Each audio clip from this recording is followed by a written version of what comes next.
the students, it's the administration.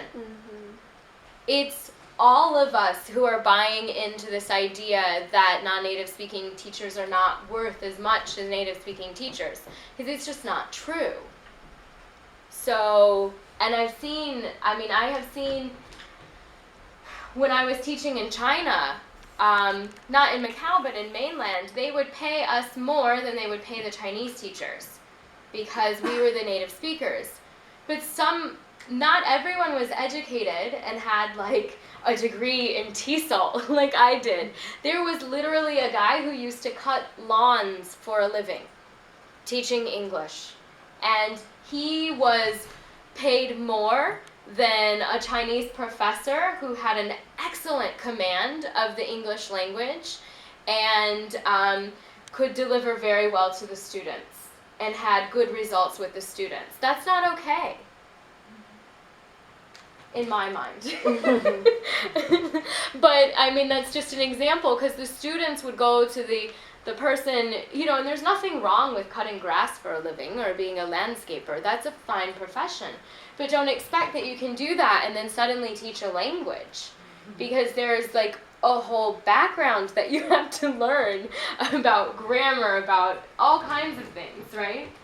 So this sort of segues into the next presentation that I also saw at AAAL that kind of talks about how foreign-born language instructors in the U.S. perceive themselves and their worth for the university and their ability to teach language. So I will be interested to see if any of you can relate to this. So this was by Miranda Ma. Many of you may remember her. She came last year and gave us some workshops. She's at the University of Macau, and Misha Hamamoto. So they were talking, what they did was they looked at 3 teachers and they talked to them. They were all non-native English speaking teachers, and they were all working in institutions in intensive English programs in the United States. And they were looking at their identity, what they thought of themselves, the perspectives they had of themselves as non-native English speaking teachers. So they had this idea that probably they were a little marginalized, either by the university, by the students for the same reasons you just mentioned, or by themselves. So that's why we have a question mark, because that was kind of what they were looking for. And they were looking in terms of their professional world, their work environment, which includes students. And they were basically exploring the concept of identity for these women and its relationship to world, time, space, etc. that they're spending at the university working. Okay, so non-native English-speaking teacher, right? That's what that stands for. So some of the highlights and some of what the research shows is that they're actually better at teaching grammar. They have a shared experience. As you all mentioned previously, you had to learn the language, so you are the same as the students, and in some ways this helps them to become a role model for the students, because the students go, wow, she learned it and she's really great, I can do it too maybe, right? So they can, or he, so they can focus on that as well. So they did find that they felt a certain sense of legitimacy because they were hired at an institution in the United States to teach English. So they felt that it was a form of prestige, and whenever they wanted to return to their home country, that would look really good, because obviously, like, their English, in their minds, their English was at a level where they could teach in the US. That's pretty good, right? So they had value also as a multilingual teacher, so they could teach their native language as well as the host language, but also they had value because they understood the nuances of the different languages and of English. Okay, we already talked about that, and all of them felt fairly well treated. None of them had any exceptional circumstances that they mentioned where they were marginalized or felt excluded from anything. And so the inferiority actually came from themselves. And the thing that I was hoping the research would go into, and it didn't touch at this time, is the teachers did not have a lot of experience teaching. So my concern with the research, stating what it stated, was that is this because they are non-native speaking English teachers that they feel marginalized, or is it because they're new teachers and they don't feel confident yet as a teacher to stand in front of the class and really command the class? So because I remember when I was first starting as a teacher, I'm a native speaker, obviously, and I felt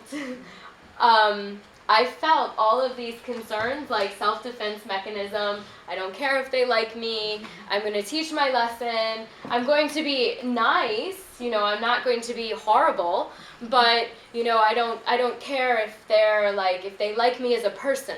My job is to do my work and to teach.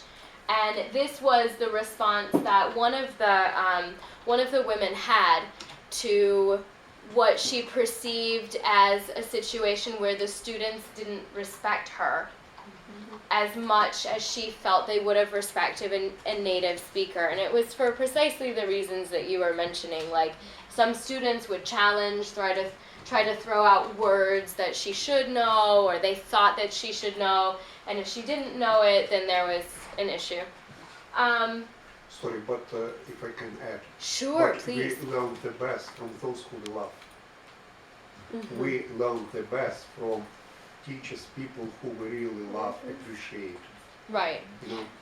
This is true, and I agree with you, but I think that what she was going through at this time was, this was to defend herself because she wanted to connect with the students, but she felt like they were a little hostile to her because she perceived them to be thinking of her as only a non-native English-speaking teacher, as opposed to just a teacher in her mind. And so this was how she was able to deal with it and go to class and not be really anxious and not have stress overwhelm her. I understand. Yeah.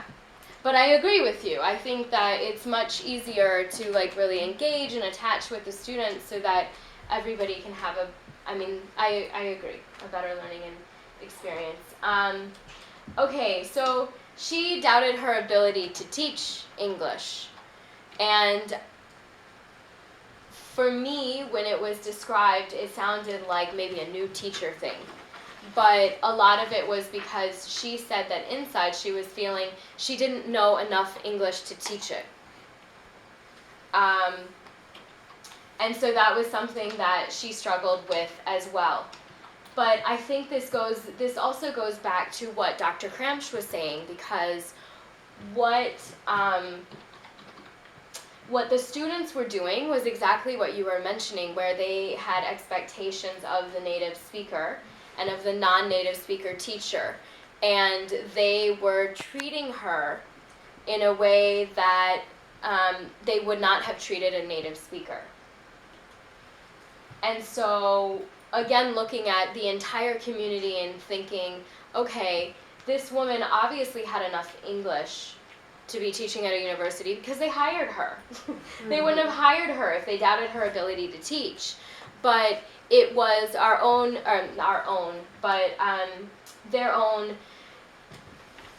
concepts. It is our own concept of what it means to be an English teacher and what it is that we're actually teaching that keeps these non-native speaking English teachers in sort of a limbo, where they're not validated in the way they should be validated for the work that they're able to do. Okay. Woo!